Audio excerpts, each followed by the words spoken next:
backlines. Anna instantly jumps back out to help his teammates. The BKB Ogre, it was a good distraction, but EG, what can they really get out of it? A call down on top of the ramp, Zed moves forward, but here comes Anna going on top of Arteezy. Where's the opening still? Fly's going down, he just cannot take this bark or bite. And now the jump in from Freeman in the corner, toss them down, Thompson, and maybe they got a little bit more. Jirac controlling Samel on the backline. There's no more BKBs, there's no more real Titanic to work with, and Arteezy, so low on life, does not have the thunder. Anna even kills him with a proc on the Mjolnir. This may just be it with none of them left. They'll be set up towards the air. The Cursed Crown is there. He'll be able to get the nice chains done. Chris low on life. Arteezy getting some cleave damage. They're sent away by the Terrorize. Arteezy, the Mana Void is good, but is it good enough to sustain from OG? It continues to run. Arteezy protected by the BKB. He has to jump back in again. Crit, S4. They even get the Tornado onto Arteezy over in the tree line. Goodbye. The lights are going out for EG right now. I believe this is a winner's bracket, but OG, they will push forward to the winners bracket finals. Oh my God!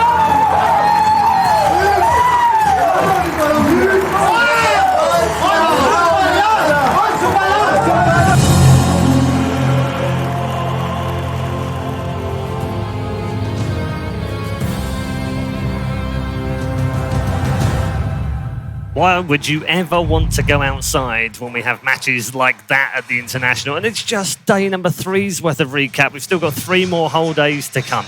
Now, let's check in with 2 people who have decided to go outside. I'm not sure that's a wise idea. Good morning, Casey. Good morning, Slacks. Good morning. We are the people who always have the best ideas, and coming outside was, I think, our best one yet. It's very hot, Paul. It's very hot. It's very humid, Paul. Myron, don't come too close. We had Myron stand as far back as possible because we are sweating, but it's still beautiful out here. Absolutely, and the fans are still out here. They're here. They're sweating with us, but we're all sweating for some good dotes. Yes, it's all worth it. Yes, and it's beautiful, too. Look, we have a new statue this year at Shanghai. That is Legion Commander's Demon set. Pretty hype, huh? Yeah, you losing your voice there, pal? I am losing it a little bit, but I can still talk. Yeah, you learn Chinese. I actually memorized Dota Oshkosh, the demon language. Those are the blades of Bosch Demosh. Oh. Oshkosh so to love. Oshkosh so. You're not making up words. That's offensive. Okay. All right. Anyway, Remember you're supposed to toss your piece. Right. You know where else is hot? Watered down under, mate. So let's take a bonza look over at a content piece about Australia. Yippee! What? For the first time in Australian Dota 2 history, non-local teams were coming to the LAN Down Under to play in a local LAN, the Convictus Tournament. After my 8 long years of working at Outback Steakhouse, it was my duty to learn about the Australian Dota 2 scene, so I met up with famous Dota 2 workshop artist and Australian local, Nuxie. Hello! Oh, good to see you. What the? What do you mean, what the? This is my outfit. This is how everyone dresses. What do you... How'd you get into Dota? When did it start for you? I think I queued all servers because there was no Australian server at the time. So I just queued on some Russian server and I was like, hi everyone, this is complete kind of thing. And I was like, I don't know what I'm doing. Australian players in general. Every time that I've gone to an event, most of them are insane, just literally out of their minds. What's the deal with that? Everyone's pretty crazy here. Even like the LAN cafes here are a little strange too, right? I mean, this one even has Got like a gym upstairs, a Nice. boxing gym. Wow, you are not kidding around. There's actually a gym in a LAN cafe. It's a little counterintuitive there, my friend, but Jesus Christ. How are you? Welcome to Level Infinity Performance Training Center. We're right.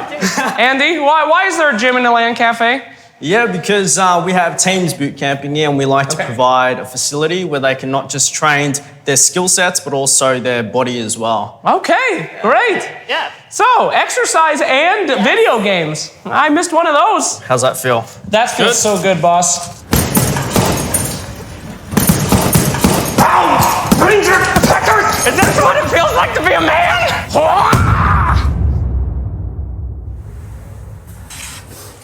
What's going on, bro? It's all good. I'm almost done. I want to address the crowd and say a word that, like... Bloody oath. What? Do you like coffee? It's like bloody oath I do. Bloody oath I do. do you like a snag on the Barbie? And you say, bloody oath I do. Shrimp on the Barbie's real? We don't say shrimp, we say prawn. Oh man, every time you speak it disappoints me. The GGEZ Esports Bar. Hell yeah, this is the place to be. This is the most Australian logo I've ever seen. Oh, what a surprise. Oh, hey, welcome to Australia. Oh, thank you. This is the esports bar in Melbourne, the first, the one and only. Let's get a drink. Let's talk a little bit. Let's do it. You're a high MMR player in Australia, and things are a little different, right? I heard that basically you guys all know each other. Is that correct? It's a pretty small, incestuous community where everybody... Gracious. We're off to a great start. Everybody has played with everybody. Yeah. I know that one. What are your games? Dota. I freaking knew it. I mainly watch Dota. Oh my god, over here? Overwatch. That's really great media, man. Wow, what a nice guy.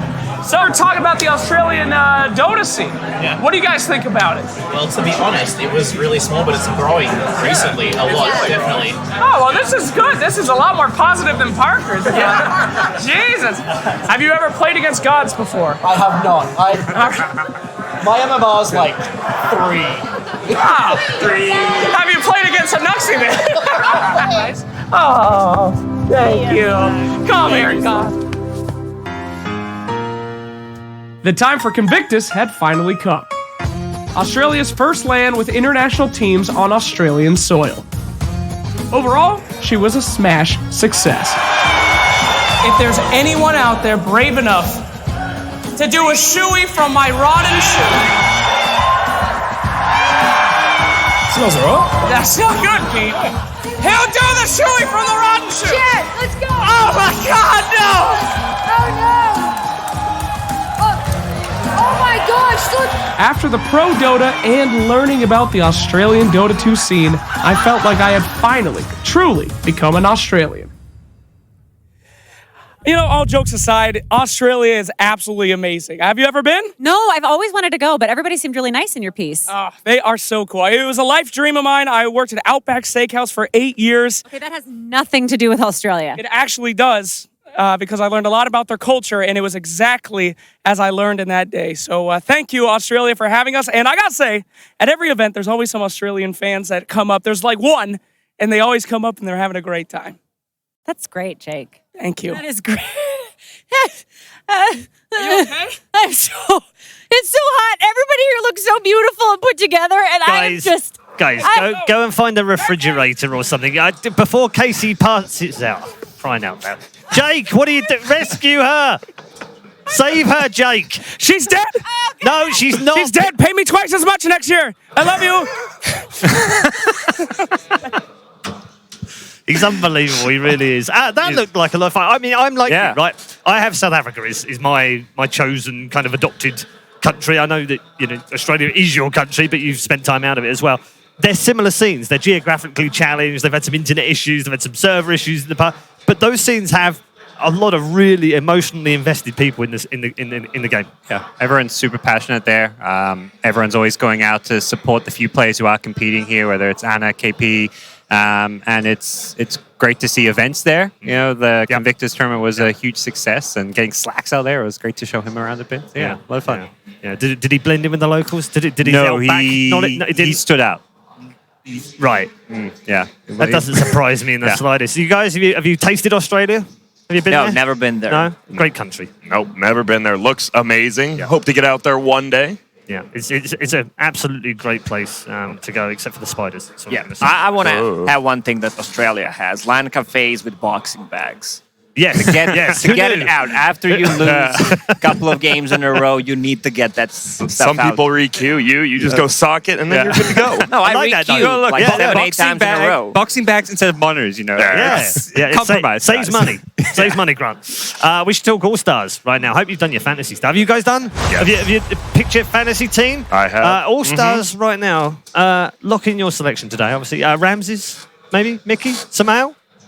DY? Sonico? I think some of those players are a little bit underrated at this tournament. They've kind of flown under the radar, and people haven't given them quite the kudos they should have done. Pilai Dai as well, for instance, by his own admission, said he hasn't had a particularly good time obviously during the results of this particular tournament in the main event, but in the group stages was phenomenal. Tim's, by the way, for me, possibly in the running for MVP of the tournament outside of the teams, because there's a whole argument about you have to get to the final or win it or whatever. But outside of that, one of the best players we've seen. Yeah, he was fantastic. I mean, that's great for fantasy points, by the way. Normally, it's the 5 positions. They run around, they plant some wards. Oh, there's 10 fantasy points. Oh, there's another ward. Yeah. Tim's is like, no, I'm going to get kills. He's just out there playing, I don't know what he's playing, core or something from his position. It's been great. Who else stood out for you, Lacoste? That maybe flew under the radar? Usual suspects, Samael, Armate, whatever. But who else stood out for you that maybe you weren't expecting? DY? Yeah, he's definitely one of the most improved players throughout the season, besides some of the we already mentioned. And when the season started, he really didn't look good. Yeah. And at the end of the season, definitely one of the best 5 position players in the world. Yeah, you go from being like a 0-15 player at the KL Major to being in an all-star match at TI. Like that sort of growth is absolutely insane.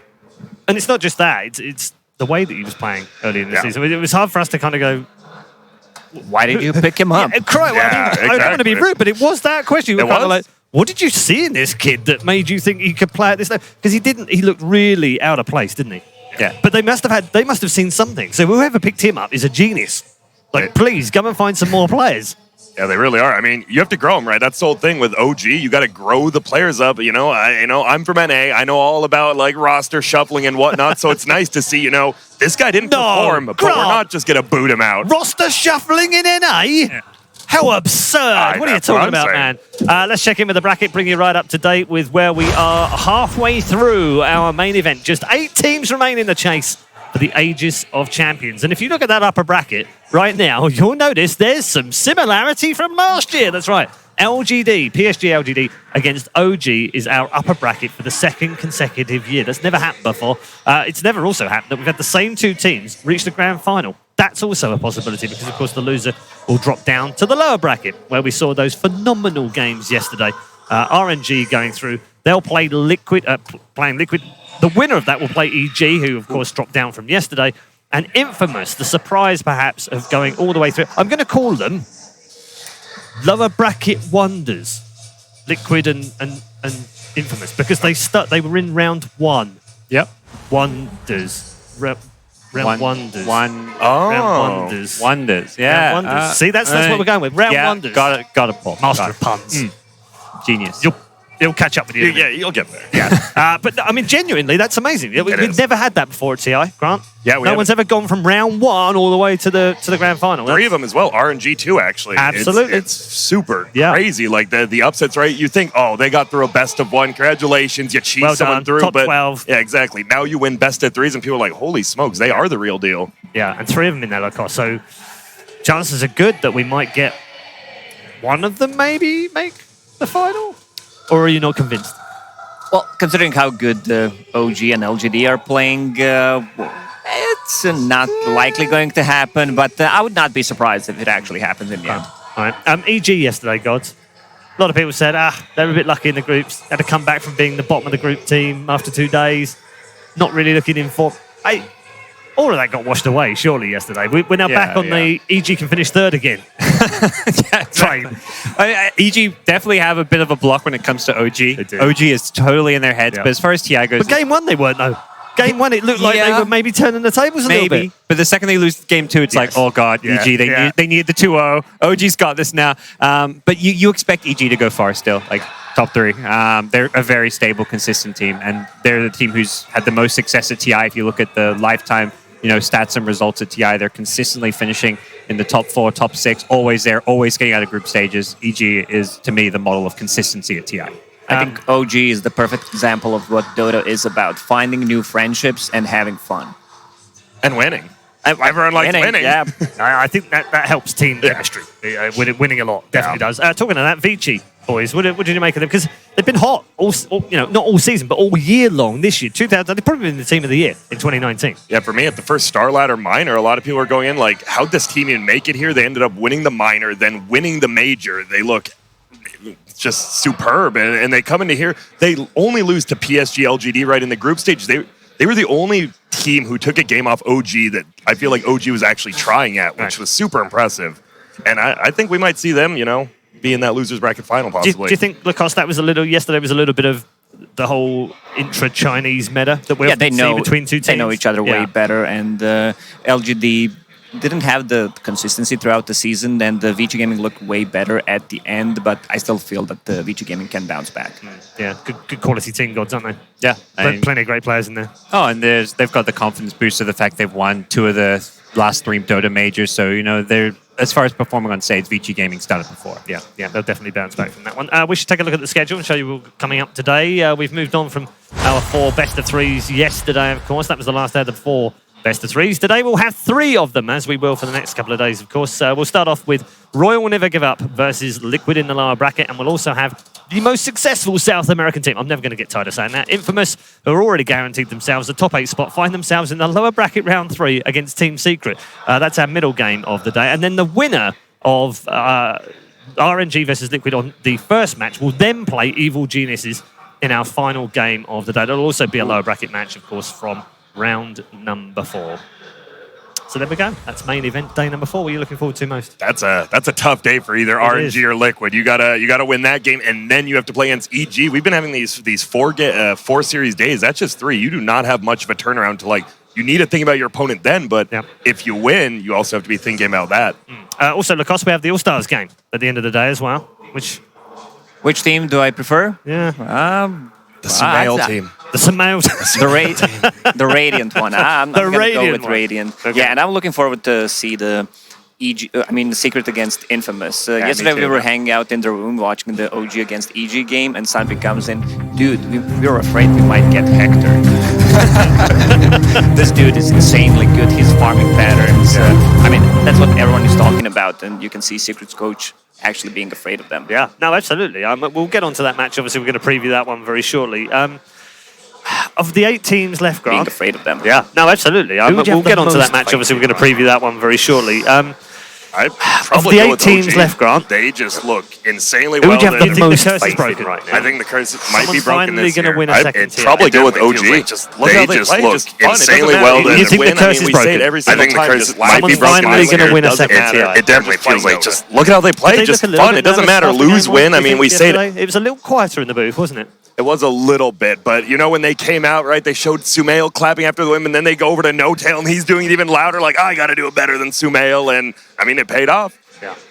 A lot of talk out there in internet land, gods, about psychologists and mental state and what have you. How big a part do you think it plays, especially at TI? Yeah.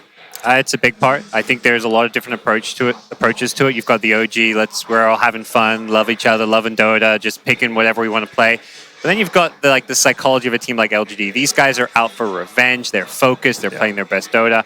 I would have to back LGD. I think this is a team on a mission. FY's lost 2 TI finals, the only player to ever do so.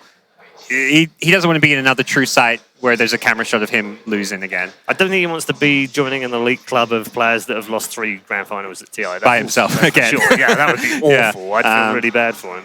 No, I think bad enough as it is. LGD look motivated as hell. They do, don't they? Infamous. Let's just quickly talk about them. Obviously, in action again today against Secret Lacoste. This is wilder than their wildest dreams could have imagined their success at TI, isn't it?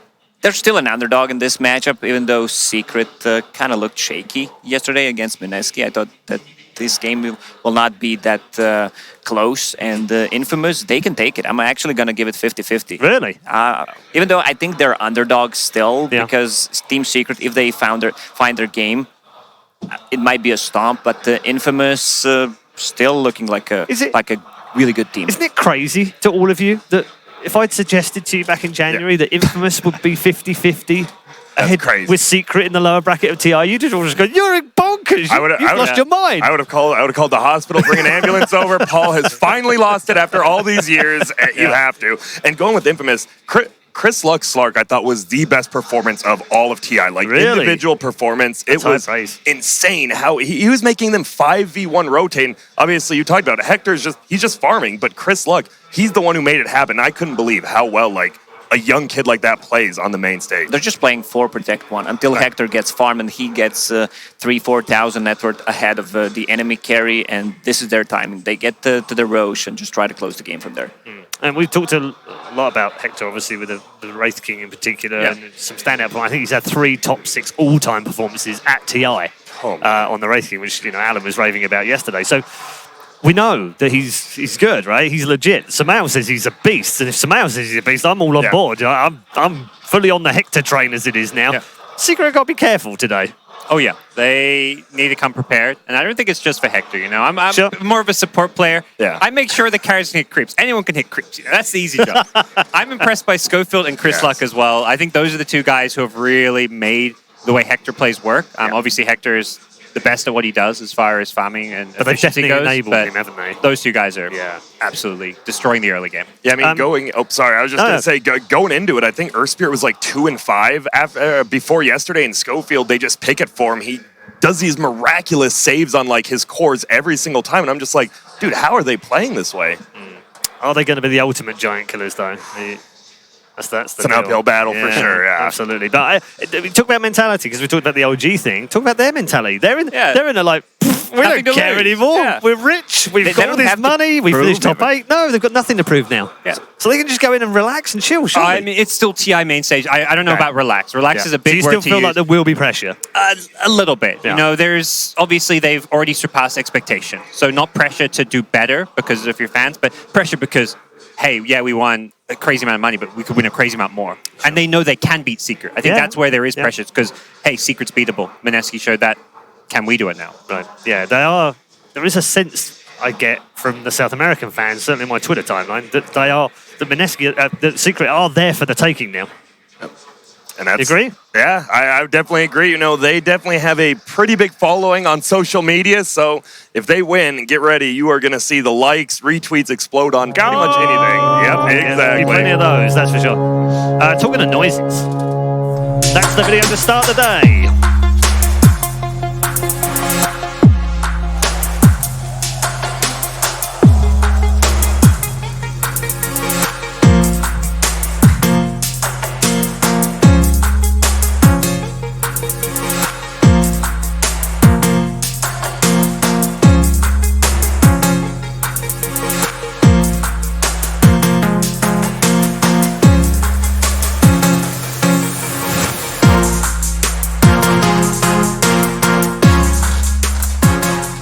Our first team out for the first series of day number 4, our former champions, Team Liquid,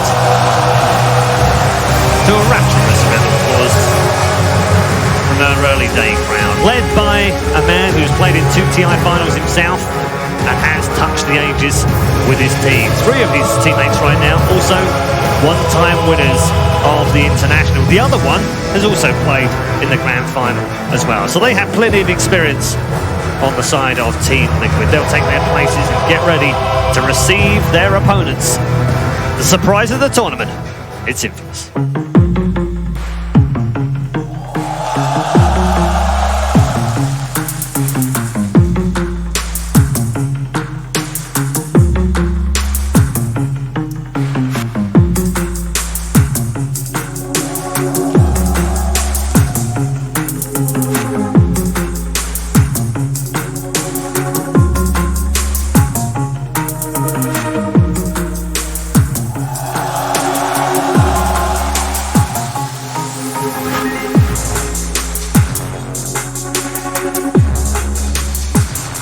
Of course, the other surprise of the tournament, my bad, already fired on day number 4, is RNG. Royal never give up, and they definitely didn't give up yesterday as they fought their way through.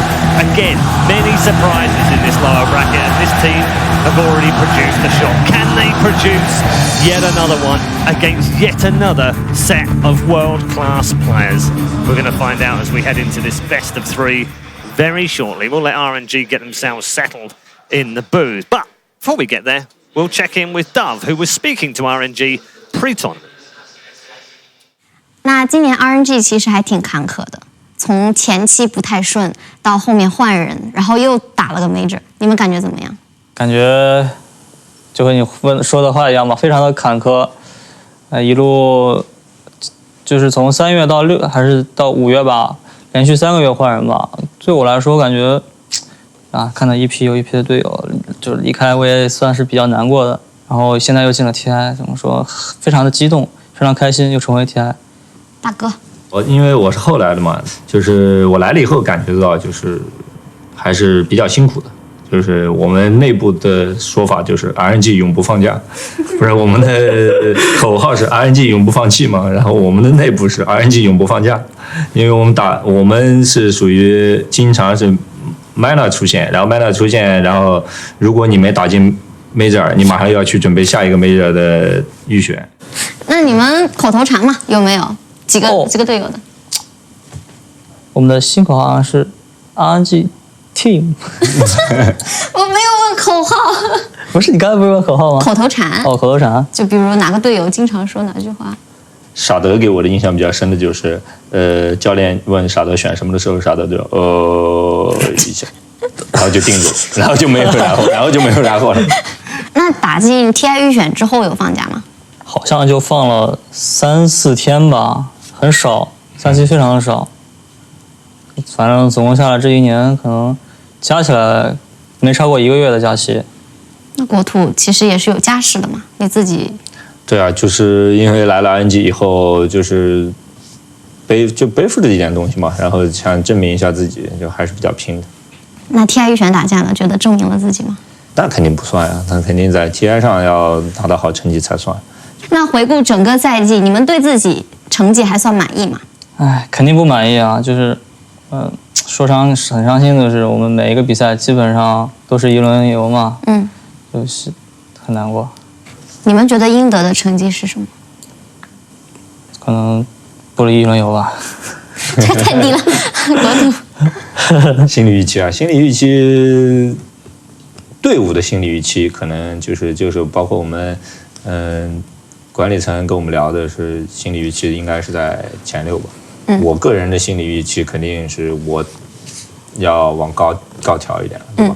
整个这一年，你们印象最深刻的一件事情或者一个瞬间是什么时候？印象最深的，你还别说，我印象比较深刻的是我还没来的时候，就是因为我还没来的时候，不是 RNG 当时要打 Mana 的预选还是 Major 的预选，然后Mana 的预选，然后他们过年没回家嘛，确实就是印象比较深刻的。那2位其实去年都做过很重要的决定，加盟 RNG， 有没有曾经怀疑过自己当初的决定？没有怀疑吧，就是自己做的事情可能没有处理得当。每个人有每个人的处理方式，我是属于那种就是做了决定就。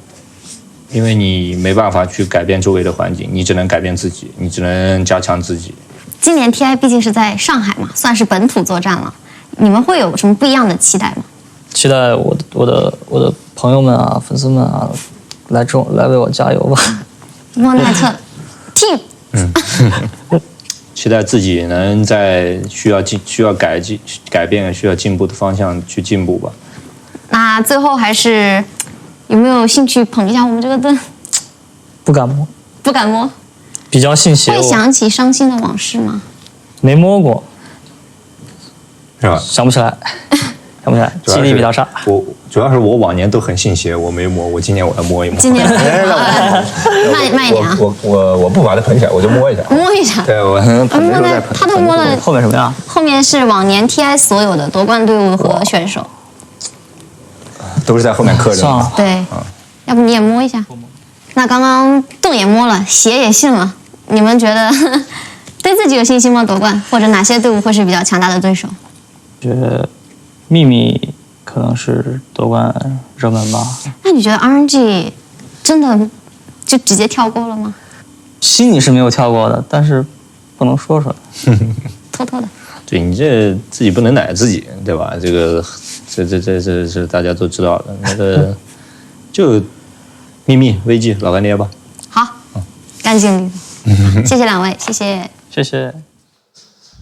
The pre-tournament thoughts of Royal never give up. They found themselves in the top 8 in this lower bracket, but also have an opportunity to advance even further. Is this about where you thought they would end up, Gods, or is this exceeding expectations? I would say expect the middle of the pack. They're a team obviously coming out of one of the toughest qualifiers, the toughest qualifiers as far as TI goes, trying to stack. But they did have a rough year. They've had some roster changes, but Lanham, he's a veteran. He's a Dota dad, you know. He knows how to do it all, and I'm not surprised to see him in the top 8. They've got experience across the board as well in this team, as well as some sprinkling of youth. It almost seems like the perfect combination in some ways. Yeah, it definitely feels like them. I mean, their offlane player, Flyby, is one of those guys. He just kind of came out of nowhere, and people are like, holy smokes, he is really, really good. And he's been doing insane stuff this tournament. There was he's picking that ABBA in the 3-year-old. Seems like only the Chinese teams are doing it, but Flyby by far looks like he's the best on that hero. Yeah. God says Lacoste, toughest qualifiers. Now, I watched some of those qualifiers, and it was like a mini TI. It was like a mini TI. I don't want to go there and be that guy, but it really was that competitive. I mean, it's always been like that. It's crazy every year, but it felt even more so this year somehow. I don't know if that was because less Chinese teams had done well during the regular season, and therefore there was more of them in the qualifiers. Exactly, and China always has kind of different meta, especially the teams that are playing each other in the region. They don't have too many kills, but it's really entertaining Dota to watch how they actually develop such small things, shifts in the meta.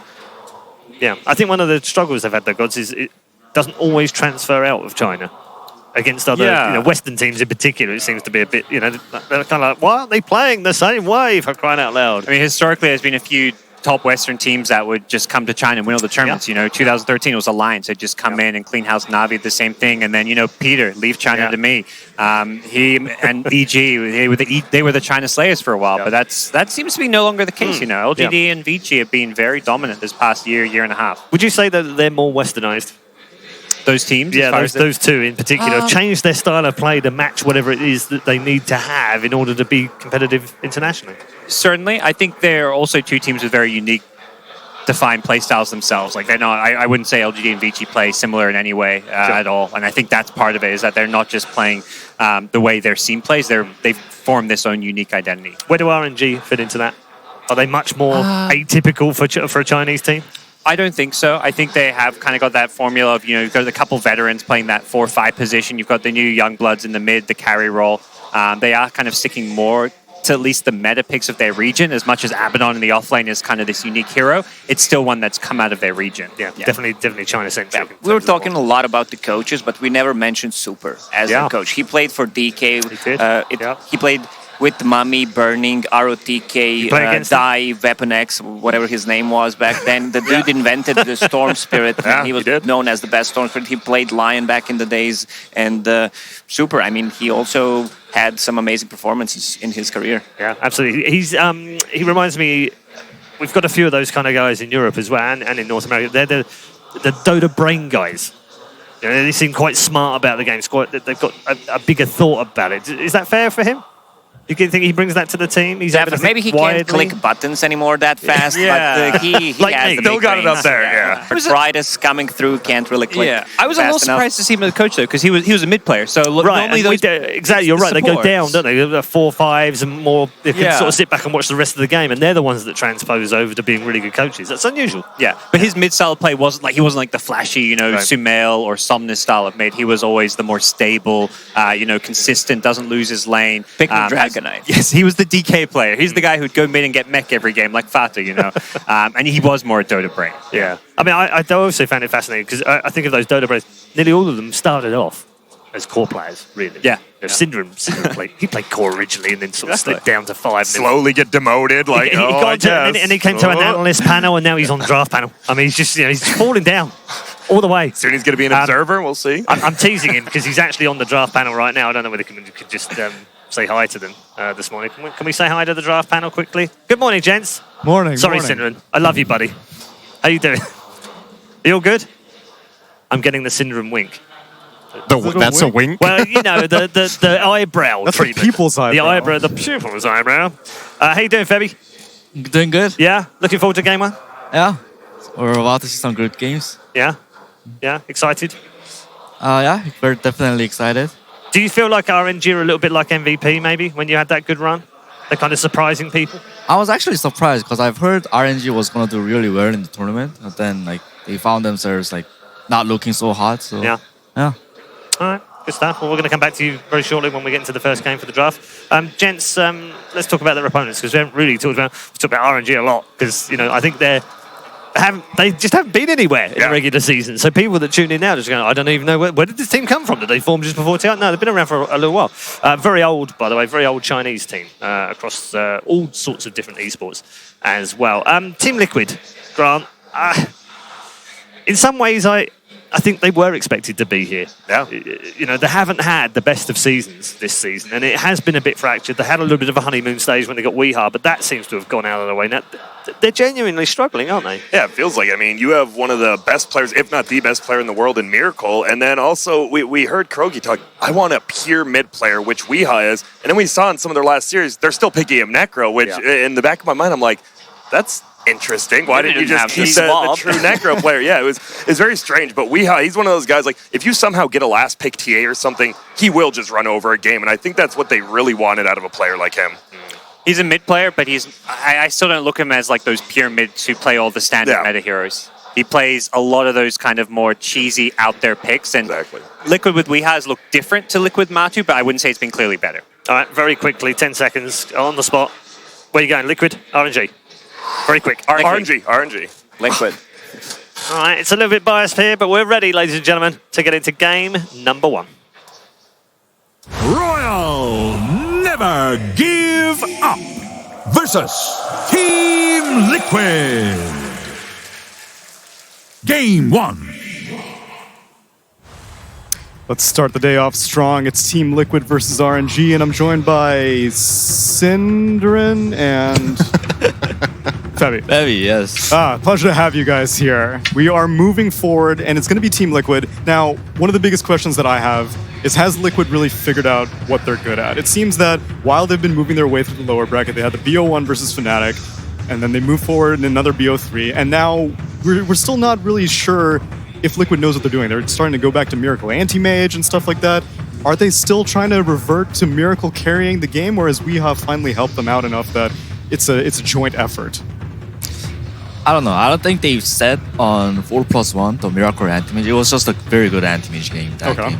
I try to figure out what their common denominator is, and I just couldn't. They're just trying out random stuff every game, and I think because of their experience, they can make it work too. Yeah, it probably, if you're a team that have no idea what you're doing and you're top 8 at TI, you're doing pretty well. True. I mean, there's definitely, I would say they're not as clear cut as they have been in the past. It's not as defined, and I agree with everything you guys said that they're trying to find their way, but they still have this serious backbone that they can always fall back on, which means, you know, even if it's a different player on meta and maybe it's not Wee's forte to play hero like Necro, you have to remember the value of having players that all know how to play around specific heroes and strategies. Even if Weeha's Necro is, let's say it's 90% as good as Matu's or whatever, if it's the best pick for the game and the team knows how to play with Necro, you can still go for that. So that's good to see. In a more general sense then, in my opinion, this has been one of the TIs where we've had one of the least defined metas this deep into the tournament.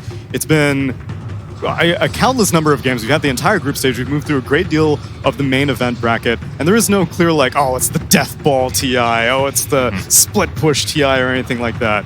Is that unique to you? Because you've been to a great many TIs. Do you usually find a meta crystallizing at this point, or is this usually pretty typical? I think something that you go first. I think it's due to the fact that the patch is so well balanced. So none of these styles of death ball or 4+1, none of them are clear to be better than the other. I think that's why. This reminds me a little bit of TI4, where we had a lot of really, really good games with a lot of diversified strategies, and then when we came to the absolute last day, it was now we know what the patch is, and this is what we're going to do. To be fair, though, Newbie had pretty much identified Death Ball to be extremely effective, probably around right now in the tournament. Yeah, pretty much, but it wasn't catching on with everybody else. Yes. So what I'm not saying here is that this is going to be like TI4, where we get to a grand final and everybody's playing the same stuff and it's going to be 20-minute games. That's not the point here, but we've had previous TIs where we have this development, and toward the end of the tournament, teams kind of agree on what's the really big heroes. It actually, to an extent, it happened similarly last year with OG running a lot of Spectre, and then when we got to the finals, LGD were like, Spectre is also really good, and suddenly Shaker was really good, and Enchantress was really good. You had these 3 or 4 heroes that both teams just valued over everything else, and I could definitely see that happening again this year, but the variety of heroes has been amazing for sure, and I've got some more variety. But I don't know how atypical that really is, actually, when you think back on TIs. I think as a kind of natural development when you think about it. We play how many days of games is it? It's 10 days of games. Yeah, pretty much. And the hero roster is that big. Teams come in with completely different ideas of what's the best. So it will take some time to crystallize toward the end. The one thing that does seem to be clear, Elder Titan, an extremely strong hero, both throughout the group stage and the main event. Liquid first snap picks it up, and it's before seeing anything like a Wraith King, which we've typically been seeing, or any sort of combos to, work with and synergize with the natural order magic resistance reduction. I think it's because RNG loves that hero too, ET. So it's a denial pick. Yeah, and Liquid loves it too. I thought they were gonna fight for ET, and I think RNG knew that they were gonna pick it, and then they picked the Abaddon Ember. Yeah, that's something that's very characteristic for RNG. They're the team that rates Abaddon the absolute highest, I think, out of all teams here. First facing it like this when you have only one hero to go by. He is pretty good against Elder Titan though, so I think there's some merit to this pick. If Elder Titan gets off a really good stomp, that could set off a team fight. Abaddon can pop the ulti, he can Aphotic Shield an ally, and they can both run away from the stomp. Similar to how he has been a counter to Magnus in the past, counting out that RP, which, when you think about it, a good Elder Titan stomp is kind of like an RP, just on a way lower cooldown and much more bigger range. Yeah. It enables the Ember pick a lot because Ember doesn't hit buildings, Abaddon can hit buildings. It allows Ember to just go run in freely because he's got that Aphotic Shield. It's a strong pairing. Do you know the interaction? If you're Aphotic Shielded and Flame Guarded, the Aphotic Shield does take the damage first. Yeah, it takes the damage first, and then you start taking. And it would be pre-reduction, so yeah. Which makes him, everyone loves the lawnmower build for Ember, so you got the landmower? Landmower? Oh, yeah, okay. There's some grass on the Dota map, but yeah, you just slap a lot of damage on him. It's another reason why Grimstroke is oftentimes very popular with the Ember Spirit. If you can put some buffs on this hero, it makes him extremely powerful, which so far they have the Aphotic Shield. Magnus is obviously a very popular pairing with the Ember Spirit, hasn't been banned out by Liquid. But there's a lot of potential to give this Ember some steroids. And Liquid, pairing their Elder Titan up with a Tiny, who can definitely take advantage of the magic resistance from Natural Order with his burst damage. Do you like Tiny as a pick against these two? I don't feel like these matchups are particularly good for Tiny. Ember Spirit with Flame Guard can negate the majority of Tiny's combo.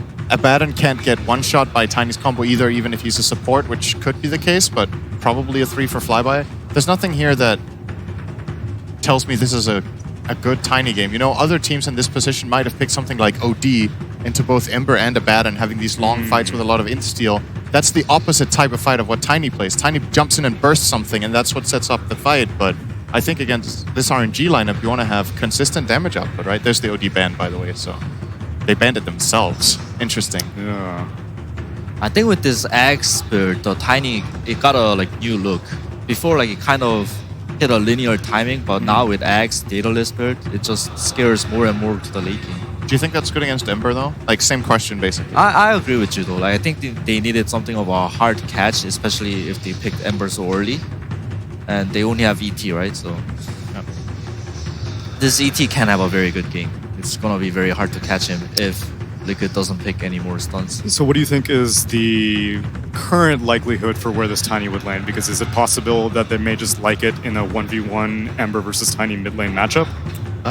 It's possible. I think for Liquid, it's one of the heroes that makes a lot of sense to play on Weeha if you want to have the true hard carry of the game be Miracle. Such as an anti-mage, which he's been, for example, defaulting to quite a bit.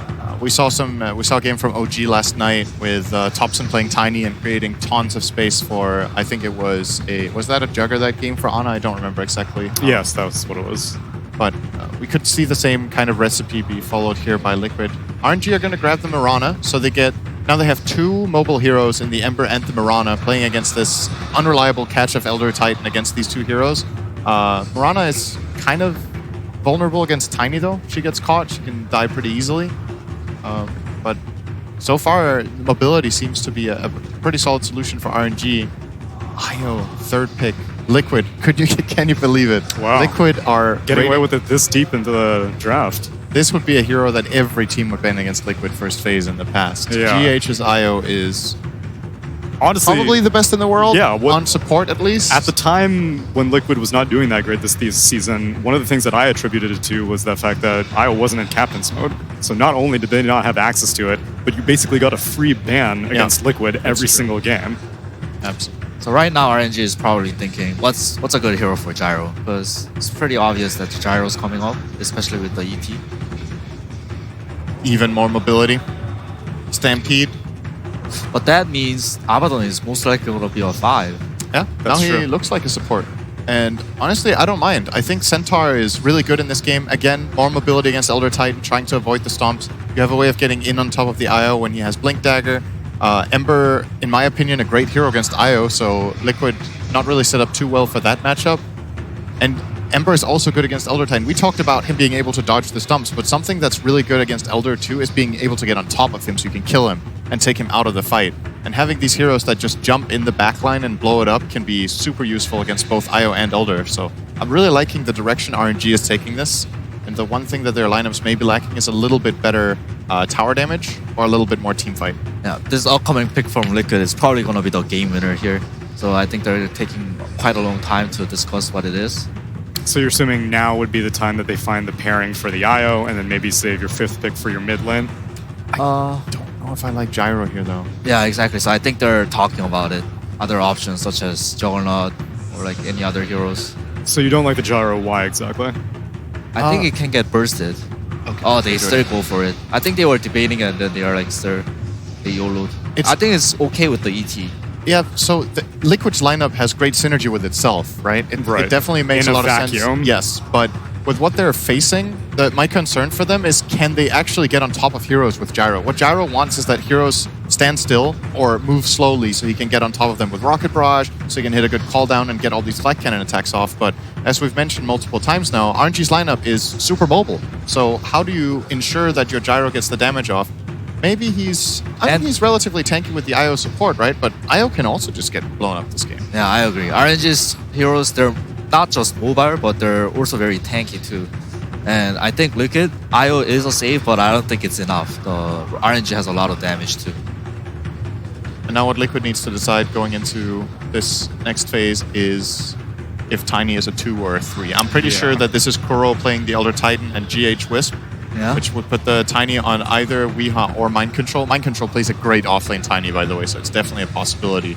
But they will be picking blindly on the last one. They don't know the matchup. Oh, is that the first of the tournament? I think it might be. I think it is. Oh! So knock another one down the list of unplayed heroes. We are getting very, very close to, I think that maybe 6 unplayed heroes left? Yeah, now I think it's down to 5. 5, yeah, exactly. Wow. This is your boy, Cinder. I've seen your Twitch profile picture. I used to love this hero, and I still love it. It's just not been in as good of a place lately as it used to. Okay. I think its laning can be okay because Abaddon is not that strong of a laner.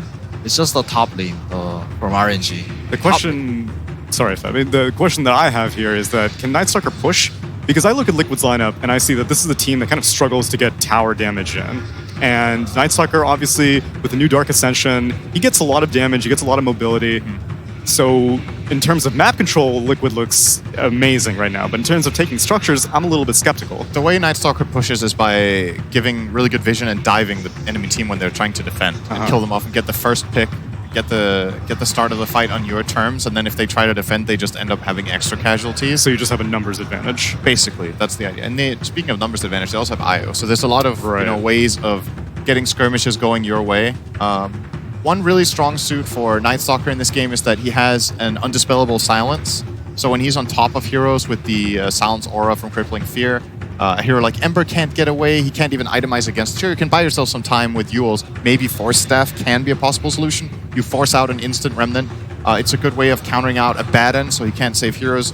I think Nightstalker's job in this game is literally use ulti, fly in on top of whatever mobile heroes you can find and just keep them in place for Gyro so that somebody can die. Or sometimes you can just hug your IO Gyro, and like if a Centaur wants to jump in, blink Hoof Stomp, he's going to get Crippling Fear, not going to be able to cast that stun. That's more of a defensive approach. Yeah, so it's either counter initiation or initiation, but he gives that kind of flexibility.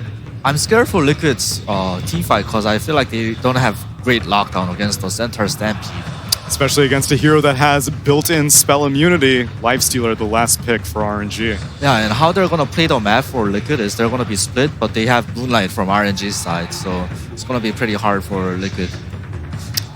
Fair enough, gentlemen. We are just in game one, though. It's a best-of-3 series, and I want to hear from a man who may be able to break this all down for us. It's BSJ with the last word. In this game, I want to highlight the dynamic I feel is going to happen during these team fights. Usually you think about all these wombo combos. Both these teams have a pretty good amount of burst and a lot of tanky heroes.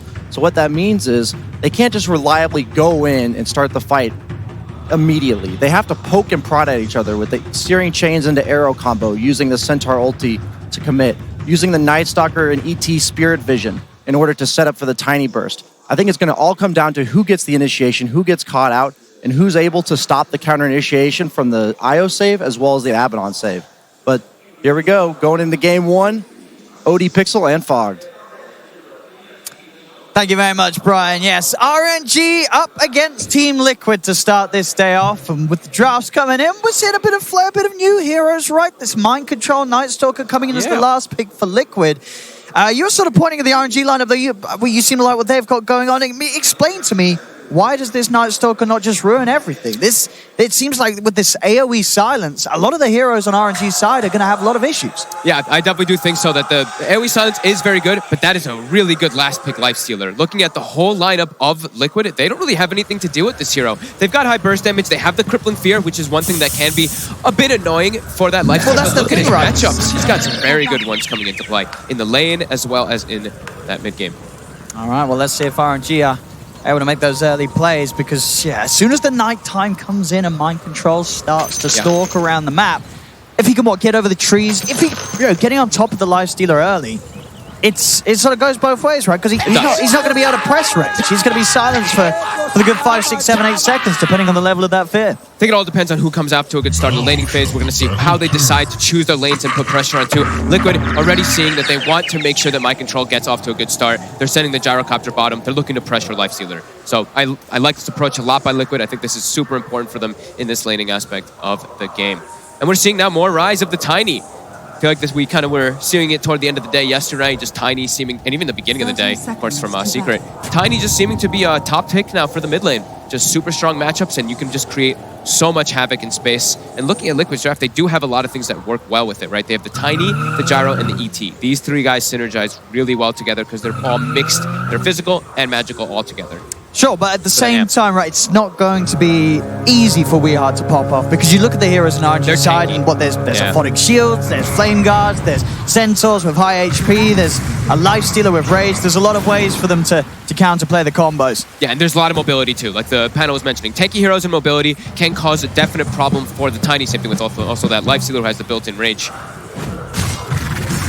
But we will see how it ends up as right now. The lane swapping begins. I was going to say, we are going to see RNG move their lanes around, but the same to be said by Liquid. As soon as RNG start to head down bottom, Mind Control is going to go the same way as well. I love that. They're like, guys, we're swapping lanes, and Monet's like, wait up, I got to dig. Dig in the mid lane. I mean, hey, he got a player card pack. He's going to be able to buff up his fantasy team for the next 2 days. I actually love that so much. And he still makes his way. They're waiting to see what the lanes are, because he wants to be matched up away from that aggro, from the aggro lane. He wants to be laning versus that Night Stalker in particular as a Lifestealer. So Lanem, he's going to get some freebie experience and last hits versus GH.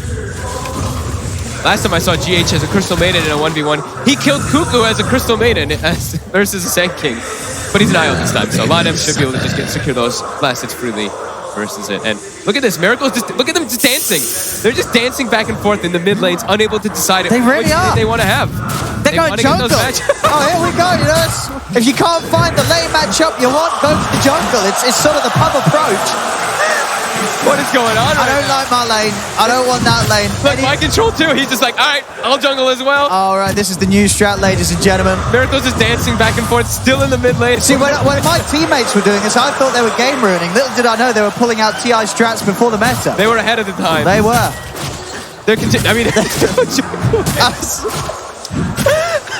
this is actually okay. I mean, I didn't expect to see this, but it looks like we have a one-position Kuroki Elder Titan free farming in the top lane.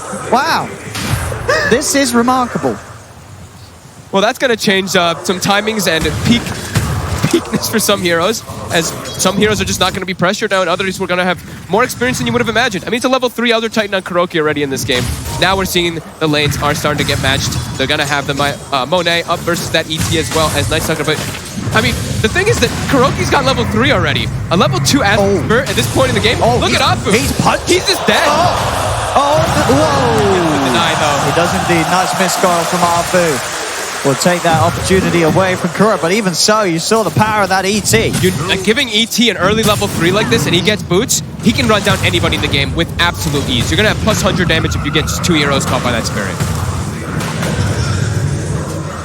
All right, we're getting back to normal Dota now. Everybody's like the lanes getting have back settled. into the lanes, but like we said, high level Elder Titan, high level Mirana might be able to change a little bit of factor here into this laning start here.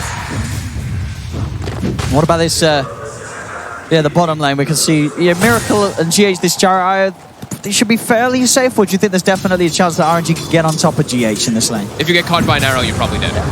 Unless you're inside of the creep wave. Mid lane. GH can't. Oh, it's close. It's very, very close. Setsu will come out on top of that attempt from Weeha. Both of them trying to go for that first blood. Setsu's going to win it off the bottom lane. There's that arrow. RNG, they make the connection. As they get GH, Miracle chased down, will be able to get back behind the tower. They won't dive any further. But a quick 2 kills from RNG to kick these lanes off as they find those favorable matchups. Yeah, definitely a bit of a tough lane, right? We see, like as we were talking about, Centaur versus Gyro, I think we've seen it a lot over this year. Just how much base damage you have advantage over the Gyrocopter, and also they have a double stun lineup. So if you step up too far, high-level Mirana, as we mentioned, even though it was a support Mirana who got all that experience, does dish out a lot of deeps. 2-0, Weeha. Still looking to be aggressive, just break up that Flame Guard immediately when it does get used by Setsu, so he can play aggressive in the lane. And Weeha should be able to farm still quite freely here. Oh, but he misses his range creep. Actually tree through and missed it. Just a little bit there. Still having that slight edge on Setsu and CS, but it's very, very close between the two of the mid. He sent them back to base. Flame Guard is going to be up soon, but he doesn't actually want to stay in the lane because he's just too low. Doesn't want to have to use the courier to bring out any more regen. Yeah, Weeha. Even though he died, he's able to come out of an event with another deny by Afu. Yeah, very important that he gets these. I mean, as you said, Kuro already having a brilliant start in terms of experience. If he was getting these kills as well, this lane would be an absolute nightmare for RNG, despite being able to force this lifestealer against the Night Stalker lanes. Yeah. Very important that Afu gets these off every time. Now they'll turn. Open wounds onto Kuro. Mind Control trying to body block them off, but Afu's on top of him, and this time the miscoil will be used offensively. Afu able to strike back as he comes back into the lane and take out Kuro. Lifestealer being one of, I think I say it every single time I see Lifestealer versus Elder Titan, it's like the best carry hero in the game, it feels like, versus the AET, because you just can run him down, he's high strength, you don't really care about getting your armor negated, and even though it's a high level ET, he actually hasn't gotten any more experience, he's now hitting that level 4, but he's going to be going for phase boots on KuroKy, so he's really looking to be extremely aggressive on this Elder Titan, just punch heroes in particular. Oh yeah, he wants to make the most of those early levels. Yeah. Nighttime hits too, so Mind Control only level 3 up top because of all these constant lane swaps, so he's probably going to stay up here for the time being to farm. And even though bottom, we said that they were going to get pressured, they did get killed that one time, Miracle's still able to secure some farm versus the Centaur with the IO back. They're trying on mid. We are very low as Afu's going to come in looking to dive for 2 of them. Aphotic shield on Setsu, allowing him to continue to chase. We are trying for the jukes in the trees, and Kuro, he just slamming down onto Setsu, punching him with a big old stapler. Chains are back up. He's got a spirit and a stomp. Setsu, he's going to have to juke this one out. He's got the slide. He's not going to use it. To get it. Didn't even turn to try and go for the slide dodge. Would have been hard to do. It would have been hard because it's only level 1, but now Kuro, he's looking to run down another. Afu's in trouble. He's being sandwiched in by the 2 of them. Wrap around from Weeha, pops the mango. Find Afu as well. They'll get the both of them. Liquid getting themselves their first 2 kills in the game. And with those catches around the mid lane, another death on Setsu. Sure, he didn't die earlier, but he was pushed out of lane, so it's more time where Weeha's going to have that advantage. KuroKy. Of course. Okay, he actually was. Oh, those were not his blades of attack. All right, cool. I was wondering how he got that gold. He's actually just going to be going for more of the 5 position build. I was like, wow, KuroKy's going phase boots. Maybe because of that start he had, but he actually passes off the blades of attack to Mind Control. Mind Control will have phase boots now in that laning phase, which will put some pressure on Monet here. And as we saw bottom, they were forcing away RNG quite a lot here with this aggro dual lane with Weeha coming down now too. They actually just have so much sustain because of the IO. Weeha sneaking around the back of the tree line.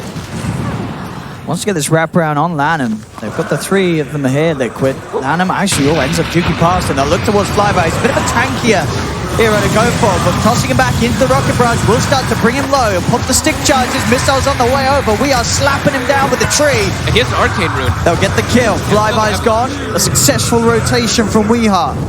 Manages to open up that bottom lane to be back in a bit of Liquid's favor. Mid lane. Dive onto Kuro. Stomp will slow down Setsu momentarily, but the shield gets it back off. He can jump forward with the Remnant. Kuro slowly burning down to the Flame Guard. A couple of Remnants from Setsu will seal the deal. Still off to a very solid start here for RNG.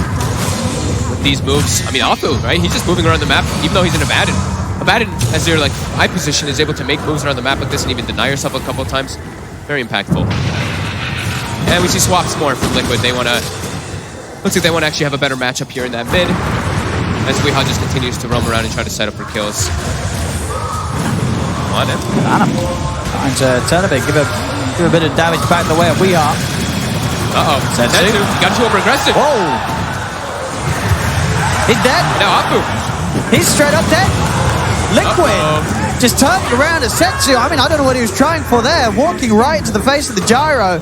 He didn't have he had a remnant. He did not have the mana to jump or escape. He was checking rune, right? He was going to check that 8-minute It caught him by surprise. It spawned bottom. Weeha was the one who was able to get a haste rune instead, so yeah, he gets... That was always a risky play to go for, though, without any sort of escape potential. But they're able to make so many aggressive moves. Like, look at this. Weeha's pretty much doing what we saw Topson as well as mid one. Like, what we've been seeing all these Tinies now doing. You just run around and just try to set up kills constantly. And then you park your carry hero in a good farming lane, which is that mid one, so they can set up for kills for themselves. Ooh, that's a smooth one from Setsu. Sidestep with the Remnant. Gets him out of the stop. Gets him back in the game and getting a kill. Very important for Setsu. We can see CS is sort of low on him, but net worth-wise, it's very even. He is up there, second highest, right behind Miracle's Gyro. He's constantly moving around. I mean, the IO and the Gyrocopter are literally just moving from lane to lane. They're going to have Relocate ready quite soon, so that we're going to have to watch for those global potential moves that could catch RNG off guard pretty early on. It's just about done there for GH.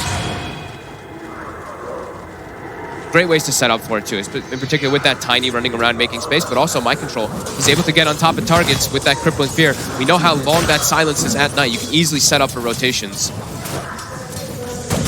They have got the Stampede, they've got the Ember with his Remnants. There are ways for RNG to react to even some of those global moves. Which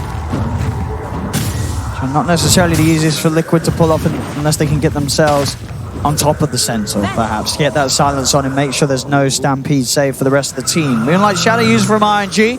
They'll set up for the 10-minute runes. Mono will be able to take it right away from Weeha. No detection, of course, on himself, but in fact, RNG, they're the ones to strike. They'll look towards Kuro. Kuro's dead. In comes the backup. Miracle and GH trying to turn things around. Setsu has the Remnant ready to throw up to the high ground. They'll get themselves away from the relocate. That's the difficulty of trying for these plays. There's always going to be that chance for a quick escape from some of RNG's cores. I love that, right? It's like you mentioned, there's a double global. There's the global on both sides, where if the relocate comes, you Stampede or you Moonlight Shadow and disengage. So good move by RNG, and that's the first nighttime that does go down, but it looked like this was more of a farming nighttime. They want to just have Mind Control parked up top so we can get those levels for now. Because making moves around the map is nice soccer. If you move in that first night and you're not successful, you ruin your game as a core. So you have to get that farm. Weeha, he's got backup coming in. TP will be there, and Setsu. Arfu won't see the opportunity to dive any further. They don't want to take their chances with GH coming in with the heals. They know Miracle's isolated a bit down bottom, though, since the IO did leave and show himself. On him. Very low, though. Good sort of coverage again from Kuro. Stomp from the tree line, make sure that they cannot stay on top of the gyro. Miracle gets the space to back off. He's finishing off his drums, looking for the Axe next. They're going to try to play pretty fast with the gyro as well as that Night Stalker. You're playing versus Lifestealer. You know what Lifestealer is going to do. He's got the gloves already queued up, so he's going to go for a Midas. So they're going to try to want to take advantage of that a little bit here. In the mid from Weeha will take out the Flame Guard. Setsu. Again, having Arfu sort of constantly sat behind him makes him a very hard target for Weeha to go for. Even with the good levels on the Tiny, he cannot burst this Ember. I like that we see Monet. He's going to Midas. It's not going to be the Radiance in this game, of course. He's going to be going for that armlet build. You're playing versus Gyrocopter. You want to have that early timing so you can fight back. And they also have, of course, their own They have their Infest Bombs. They have a Centaur. They have an Ember Spirit. They even have the Miranda too, which is a little bit of a crazy one if you do leap in and go for those. But they have ways for Monet to get on top of targets in particular. Just has to be a little worried he doesn't get kited out. That's why a lot of players, they go for that Radiance build, because sometimes, the movement speed. Gyrocopter's going to be running around at like 450 at some point because of that IO tethered up. So we'll have to watch that one if Monet is able to stick on targets. Still a very close early game. Both teams so many rotations. Sort of mirroring the pressure of one another. Dive in on the top tower will be responded to by TPs coming in. They're looking for mind control. He gets the crippling fear out. They're silencing them all in the AoE. Toss back now the combo from Miracle.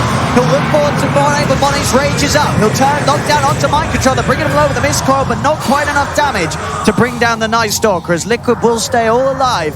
See if they can chase and find anyone on the retreat. Stomp doesn't quite catch Arfu. Arfu, he's not going to come back in. RNG wants to try and take this fight. They're on top of Weeha. Ult gets sent down by Kuro to split up the chase.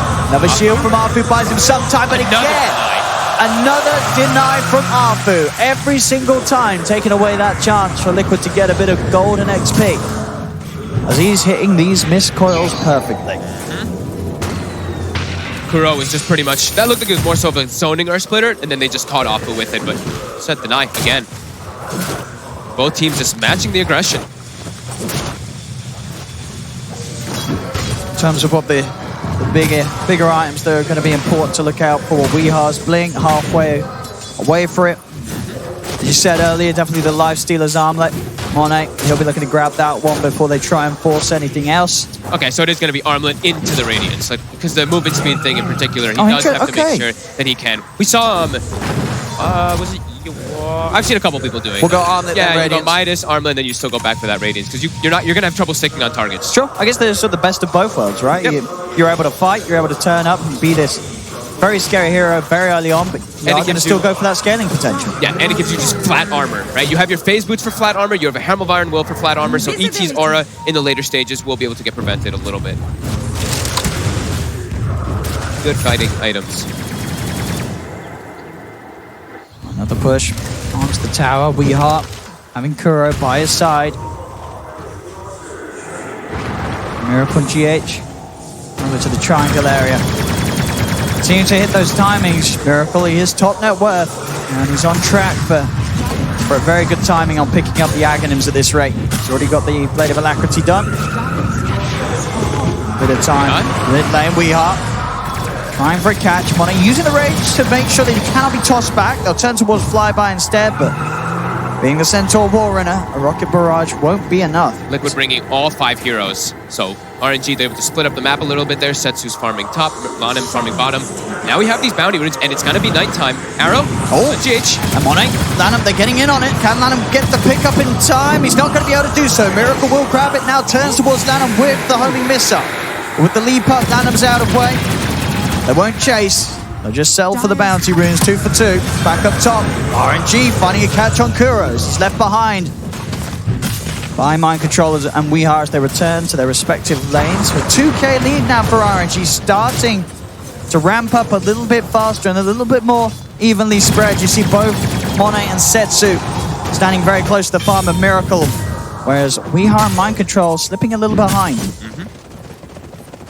Lanem and Flyby are kind of both being these 3 positions right now. Lanem just having such an early good start since he was given kind of that core roll bottom. He's actually been given 50 last hits on this Murata. He's going to have a very early Atos set up for this team. Okay.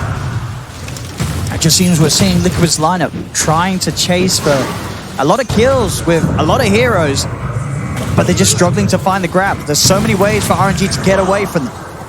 Now, trying to play with the fear, but RNG, they're ready to turn Setsu. Beautiful jump in from outside of the silence, gets back in, sets up for the lockdown onto Kuro. They'll come up with the old Stampede Jews to get themselves out of the initial team fight of Liquid.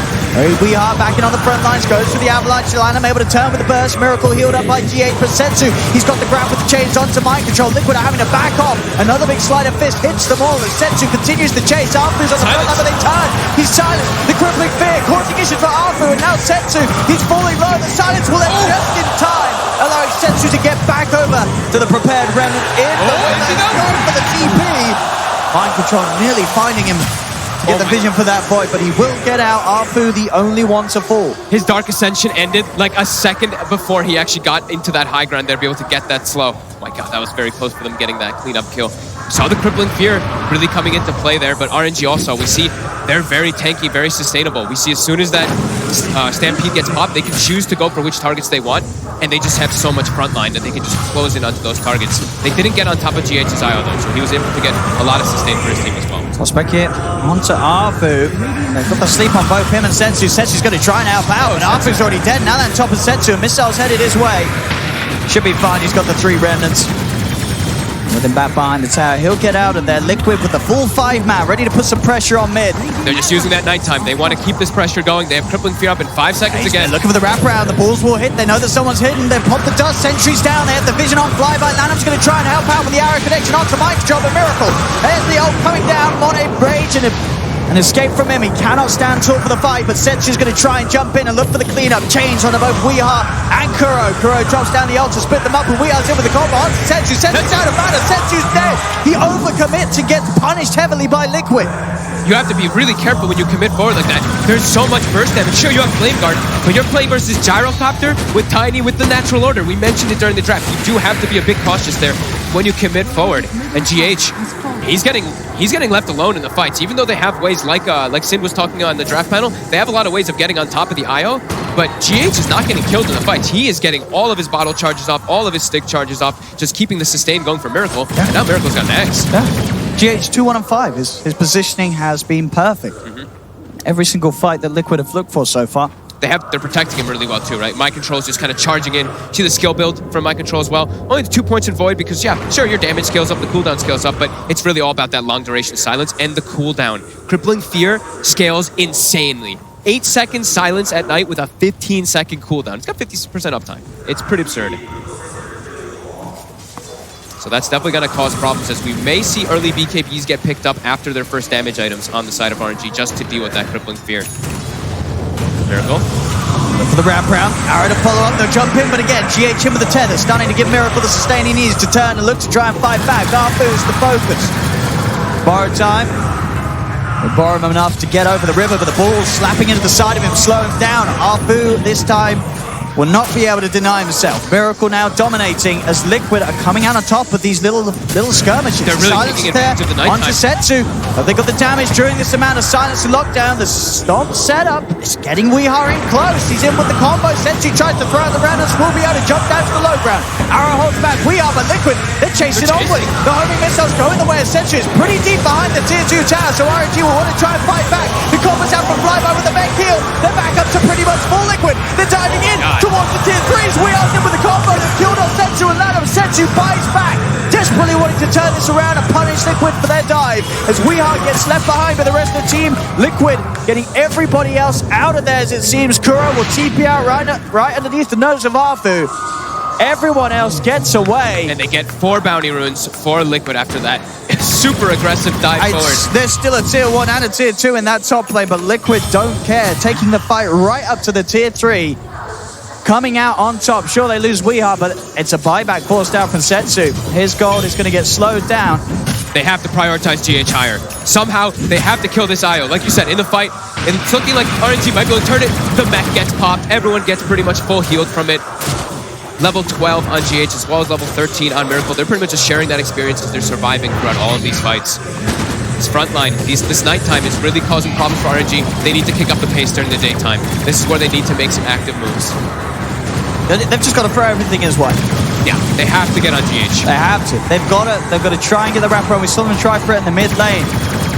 But every time their sort of focus has been diverted towards the gyro, they're trying to deal with Miracle, but just the amount of heals the Miracle's getting, and now with his items done, Aghanims, Maelstrom was picked up. I believe was that on the courier when it died? He did have the money, I believe. I think Kuroki picked it up. Yeah, Kuroki has it. Kuro's got the delivery service. I was like, wait. Yeah. The courier's dead, but I saw him buy it, so that would have made sense. Yeah. There we go. So Kuro's going to be able to drop off the Maelstrom into the hands of Miracle, and there we have it. 21 minutes in.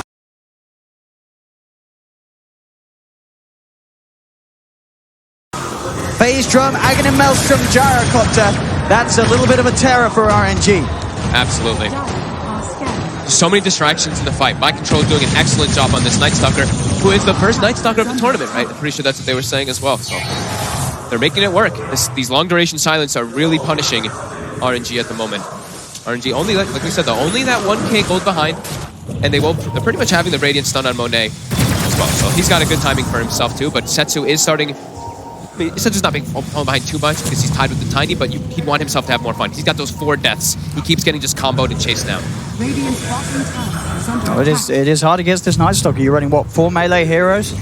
And even the ranged hero, Lanham, he's ideally trying to get in kind of close to maximize damage with the Starstorm. They're very vulnerable to this crippling fear. Yeah, that's very true. I mean, the 4 melee is...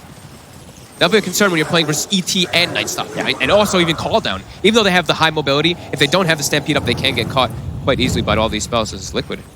They're looking to fight again. They've got Dark Ascension available for Mind Control. So whenever they have that or Nighttime, they're definitely going to look to just bring the punch back to RNG. We've got the Maelstrom done on Setsu, so a little bit of a damage spike up for the team. If he's able to sort of keep himself alive, we saw earlier the potential for those sort of cute plays, staying outside of the fear. If he can get him with the Slight and Chains onto Mind Control, just offers some sort of control that disables the Night Stalker during that crippling fear, and will open the chance for RNG to strike back in that very small window, as you mentioned, just what the 7 seconds during nighttime where there isn't the silence to worry about. 7 seconds. It just sounds so little. It's not a lot of time. Crazy.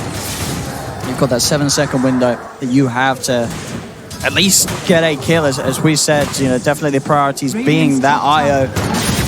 Obviously, it would be nice if they can get the Night Stalker before he's able to get off another crippling fear, but it's getting harder and harder to do so each of these times they go in. Another big item is now finished for RNG. Monet's Radiance is done. Radiance is done, but at the same time, too, Mind Control picks up a full pipe. It's a full pipe. So, Medallion, Pipe, he's even carrying the 3 Dusts. I love this. He's the Night Stalker. I think 3 positions, we've seen more and more core players buying their own reveal, but as a Night Stalker, you're in the front line, you're diving toward the back always. You're playing versus Moonlight Shadow. You need to have that Dust for your team. So that's like the Radiance, very strong, of course, because of the miss rate and all the damage that's going to be coming up, but counteracted a bit by that Pipe. Flyby does have a blink now, though, for RNG, so as we were saying, they had the Stampede and they had the Ember Spirit and even the Mirana to get on top of that IO. Going to try and fight. Looking a miracle. GH is going to be around to be able to save it. TP's come in for the Shrine. They're committing a lot onto this Jara, but there's the easy tear. The GH just comes across. They'll just start to turn things around. They've got the chase on towards Monet. Stampede will be used to get them out of there, but Flyby's left behind. The Centaur will fall. And Arfu, he doesn't look to be in much of a better situation. They're running him down. Liquid, again, just punishing any attempt from RNG to look for a fight. RNG going for a very awkward play there, moving over to Liquid's triangle and trying to initiate on this Gyrocopter, who had all the backup in the world. They're trying to make stuff happen during the daytime, but Dark Ascension gets popped, and then it's pretty much nighttime. I mean, it is nighttime when he does do that, and they can just look to take those fights pretty easily, especially when they have a high ground advantage. It's looking really hard for RNG right now. It's just the Lifestealer who's really been able to do much inside of these fights. And he just has to disengage. Miracle is getting to a fast critical mass period. Already, I mean, he's already got the Eagle Song, he's got the Butterfly queued up. They do not have good ways to deal with that at all on the side of RNG's, if he's able to get that, which he will soon. The items are just coming out so fast. And sure, you look at the net worth, Money is close behind.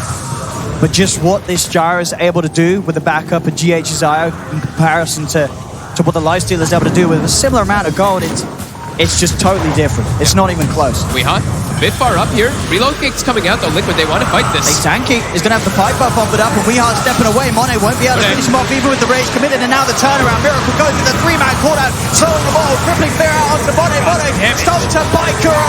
The Lifestealer's dead, and all coming into play is going to easily set up for another as they'll jump forward towards Arfu. Liquid just cleaning up RNG every single fight.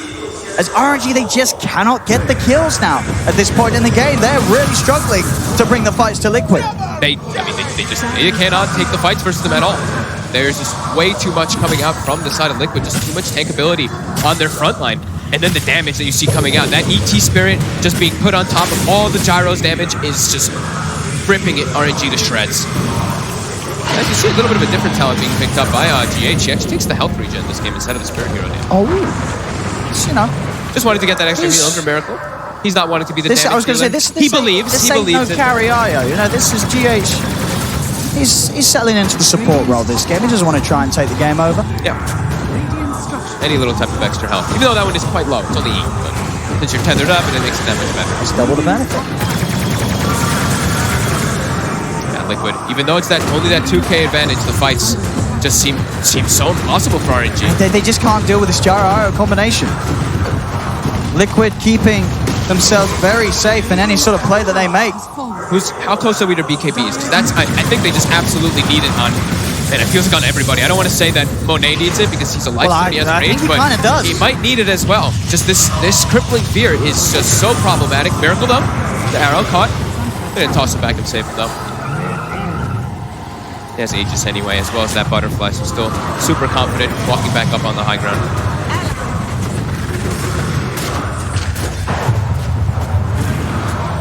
This tier 3 tower just taking so much damage here at 27 minutes. RNG, they are going to step out. Sentries in place. They'll see Monet.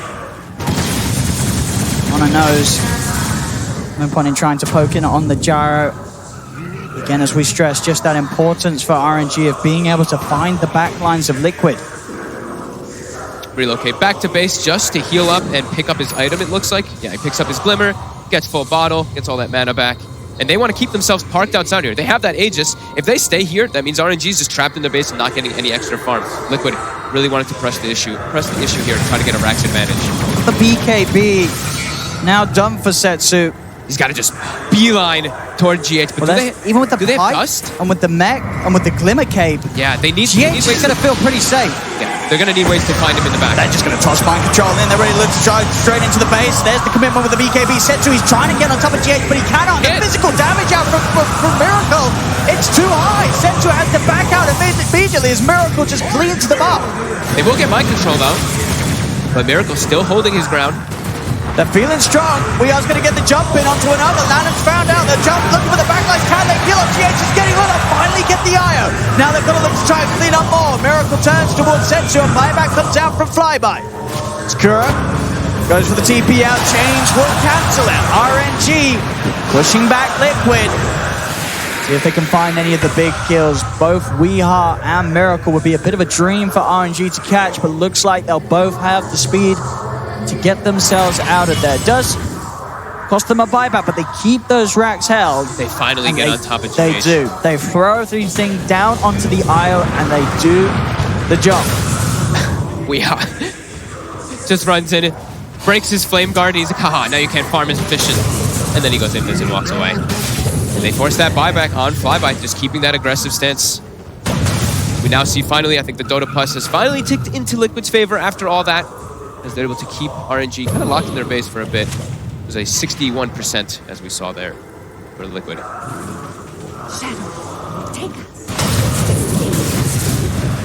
Miracle just continuing to lead that net worth chart. Next item going to be picked up pretty soon as well. They weren't killing him before. He's almost got a Satanic. He's got his own ways to provide his own sustain now. Yeah, the game's sort of getting to the point for this Gyro where he's not going to be quite as sad as he was before if GH does get taken down by his side. He can certainly keep the fight going without his ball of light. Do have daytime for about 4 minutes. There's Dark Ascension, of course, up in about 20 seconds. RNG not seeming to be able to find ways to catch them off guard here. As Liquid all still grouped together, just wanting to take the fights to RNG since they're just feeling very comfortable with this lead. I mean, if they find that, that gyro kill, it's got to be worth so much right now. They see the courier walking outside the base because they do have a base ward. This is really important. Base wards, these can be just straight up game winning because you get the jump into the backs, or you see when they're initiating, you can pop your immunities or pop your silences, the crippling fear in particular from mind control. That's definitely going to be pretty important to look at. Another tower taken by Liquid. RNG opting to look for the fights on the high ground rather than trying to poke around these tier 2 defenses. He's going to clean up the shrine. Aegis is going to be reclaimed in about 10 seconds. RNG, out. they're trying to take advantage of that timing. You get the arrow connection onto Miracle. With that Aegis and Satanic, he really isn't the target they want to try and find. Monet pops the wounds. He's trying to poke on a Miracle, but with the evasion as well, Miracle just isn't taking much damage at all. They'll surround him. Lanham's going to pounce out. The quick fit. It's on top of Monet. He's dead. Dead for 70 seconds. And with the missile chase down onto Flyby, Liquid's going to look for more. Miracle has the damage. Double kill for Miracle as there's 3 dead on RNG. Setsu, he has no remnants. He's got one up in about 2 seconds. And this silence here again. It's so destroying for the heroes of RNG. Setsu has got buyback, but both Flyby and Monet cannot return to the game. Forcing so many buybacks. Miracle is still holding his ground here. They don't have creeps though, so these Rexes, they are healing. Creeps will start coming in. RNG trying to set up for something here. Can they do anything with just the 3 of them? Lanem wants the back. He wants Kuroki. He's got the connection. Jumps in with the burst. It's one of the backliners down. RNG. And they chase for more. Liquid. They are retreating. Lanham's hunting. And Liquid a little too speedy to be able to get themselves away. So again, a little bit of a kickback from RNG, but Liquid just getting that lead bigger and bigger. 6K advantage. The map control, the game control still seriously in Liquid's favor. That was them like timing it, right? Like they had the countdown. They know, you know that they have that timer of that Aegis. They're like, all right, 10 seconds. You saw Monet was trying to ignore Miracle, but the damage from this gyrocopter really starts to add up too much. And yeah, this Night Stalker last pick is seeming to just be like absolutely amazing. Just taking out everything. I mean, just to the point where devastating. You're sort of asking why have we not seen this hero more? Mind control's making it look pretty busted. We have seen it played, like, not at this tournament, of course, but we have seen it, I don't know if it was played at Epicenter at all. It wasn't played at Epicenter, really, I don't think, but I know NIP were the ones that were drafting it a bit of the times, right? When we saw them at, like, the MDL Major, they did pick it a couple times, and, I mean, they had some success with it. And this game, it does seem to be just perfect to just shut down that mobility that the draft panel was talking about that could be some problems. But all just, they're kind of just like sticking together and keeping these fights going. If you look at their scores, it's 12-0-9 for Miracle, 2-3-19 on GH, 1-8-17 on Kuroki. They're all just, yeah, everyone's just playing and fighting as a big unit together. I think we're just they're not able to get the fights. You know, RNG's just getting a bit of a reminder that if you let Liquid get the Gyro IO combination, you're not going to have an easy game. Monet, gotta be careful. This is a incredibly farmed gyrocopter. I mean, there's 5 heroes up, but they just cannot stop Miracle from taking these buildings. They were trying to set up for a toss-back play onto the Crippling Fear. Mind Control had set it up for Weehaw when he jumped. I mean, the racks are just falling. It's just dropping. They've got 5 heroes up. What are they going to do? They're now going to try and look for the jump. The commitment on GH. They're focusing the Isle. Get him. The Isle's gone. Instant buyback for GH as they look to rejoin the team. Weehaw jumped past the racks and look at the start of the fight behind it all. They'll pop the flag, hit the racks. They could still get the racks as this is sort of a point of the game where sure they can kill off GH. But at this point in the game, the rest of Liquid are more than happy to fight without that IO. Silence! He has that BKB! He's just dead! He's dead for 110 seconds! Drastic plays, frustration from RNG there for sure. They felt that they had to go for something big. You can kind of understand why he would try for that, but he has no buyback. And sort of going for a play like that in itself is sort of the same as typing GG in the all chat. As this game is looking pretty rough and impossible for RNG to recover from. As their best bet, it's going to have to be looking toward game 2. This game 1, Liquid with a superior draft that's just proven impossible to break down in any of the fights. There it is. GG is called. Liquid. They'll take game 1. Gyro and IO, Miracle's Gyro, 12-0-11. And GH with the 2-4-20. It was a clean game from Liquid. And I don't think they're going to be getting that partnership again in game 2. And you just got a treasure. And I just got a treasure. Nice, thank you. Did I get a treasure? I didn't get a treasure. Damn it. But Liquid, Gyro, IO, we're not going to see them have it again, are we? Especially not with an Elder Titan. I look at the damage numbers, you know, Kuroki, 8,000, GH, 8,000, Mind Control, 8,000, Weehaw, 26, Miracle, 50,000, because he's just amplified so much He from just that had so much farm, so much space. They started on the bottom lane, sure, we saw at the very beginning. RNG, they were able to kill them off the once or the twice, at least GH. Miracle, of course, not not dying at all. But for the rest of the game, Miracle was just an item ahead of everyone in the matchup. And as you say, just the support play and the auras, the control around them, mind control, being able to get in as this Night Stalker with this AoE silence, it just destroyed RNG's heroes. They could not fight back. It absolutely did. And the mech and the pipe, too much sustain. RNG just could not deal with it at all. This beastly gyro and this last pick Night Stalker, which looked phenomenal. Oh, definitely expecting to see some serious revisions in the draft of Game 2 from RNG as Liquid come into this best of 3 with a very confident Game 1 victory.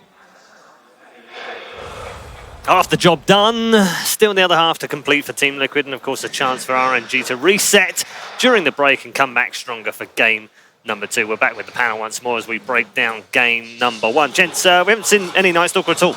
No. I was wondering where Night Stalker has been, and he is the Lord of Whitespire in this game. I mean, he just cuts into backlines, AoE silence. You can't really do anything. They have no defensive item. The only way you itemize against this is BKB. There's no other way around. Yule Scepter's not going to save you maybe by a little bit of time. The Lotus Orb does not work against it. So overall, great Night Stalker pick. Yeah, and he had a Tiny, right? The Tiny was tossing him in, so it was like instant silence on top of your team. You're like, what are we going to do against this? Yeah, I think, because I said to Trent downstairs, he was watching in the green room, and I said to him, why the Night Stalker? Why now all of a sudden out of the blue? Like, we haven't seen it picked at all in it. And he said, well, look at the other team. You know, they've got 4, maybe even 5 heroes on the other side, which the silencer just stops them running away.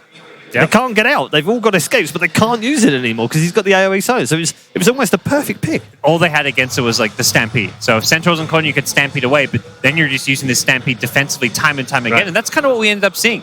The Lifestealer especially would get caught in a bad spot, Rage would wear off, he's silenced, doesn't have an escape, and had to be Stampede away. And they just couldn't take fights because of that. Usually you want to use Stampede on big ulti cooldowns, such as Doom, to reset the fight. And in this scenario, it's a really it's a really small cooldown. We don't have 5 heroes. We haven't played yet. And they've all been picked or banned so far, but just 5 haven't been played. It's incredible.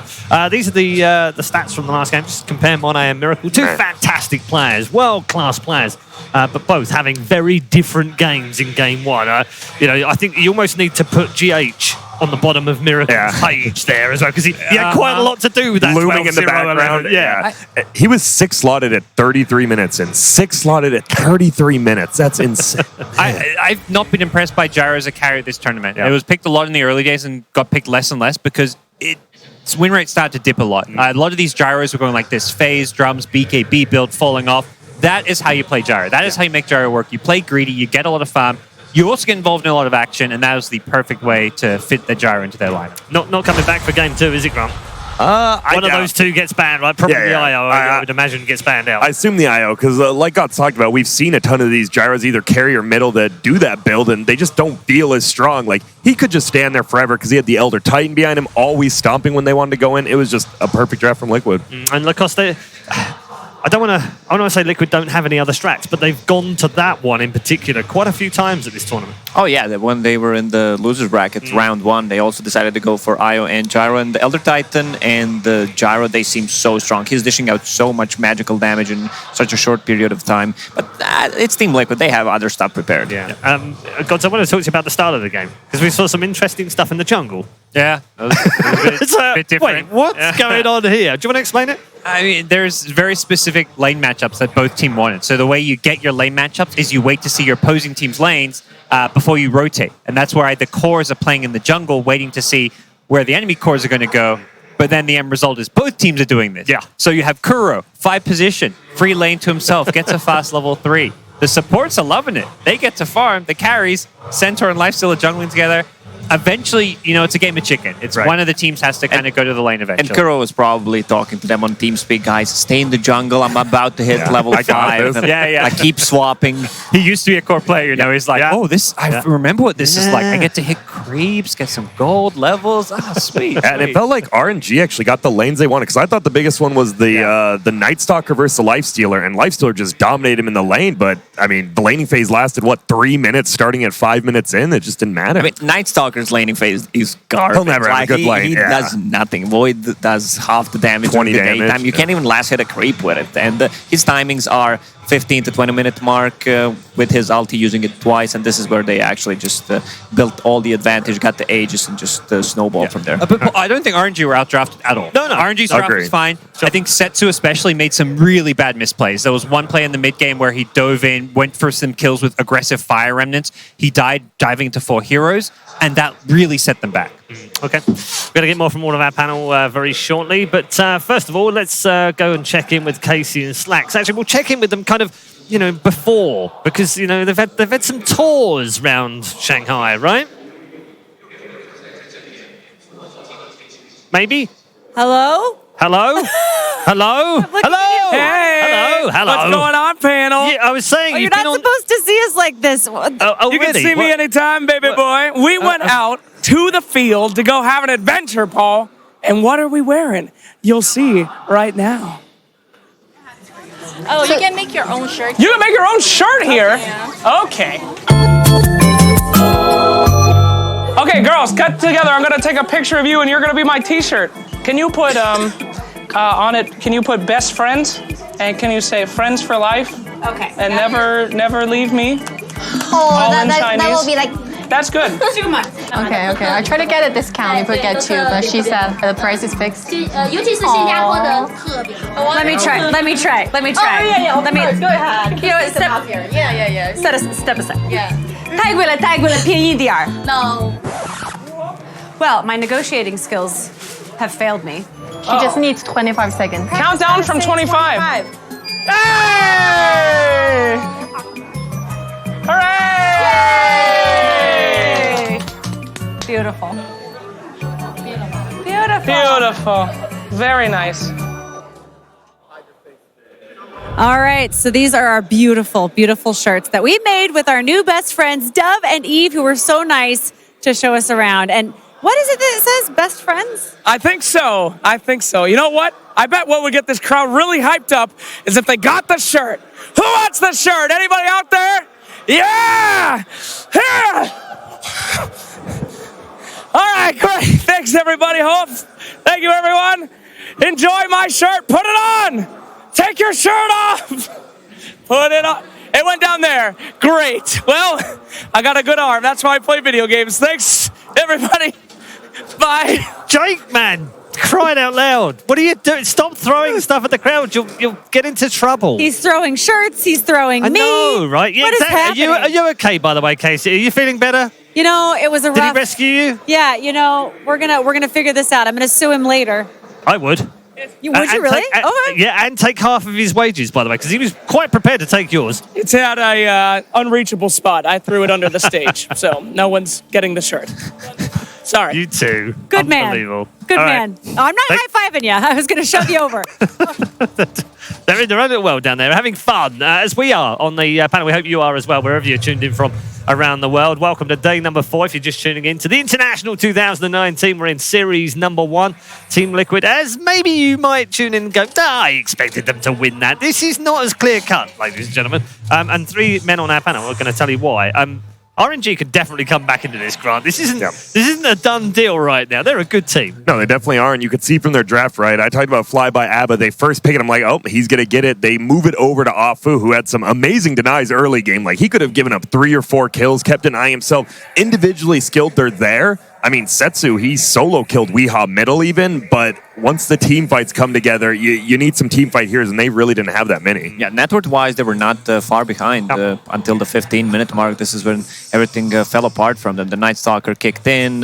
He got the Aghanim Scepter on the gyro. A lot of the damage is dished out. It's really hard to take a fight. And the Night Stalker pick, you guys are talking that they're not outdrafted. I'd say the Night Stalker was the outdraft. Just the one pick. It all it takes. And it's because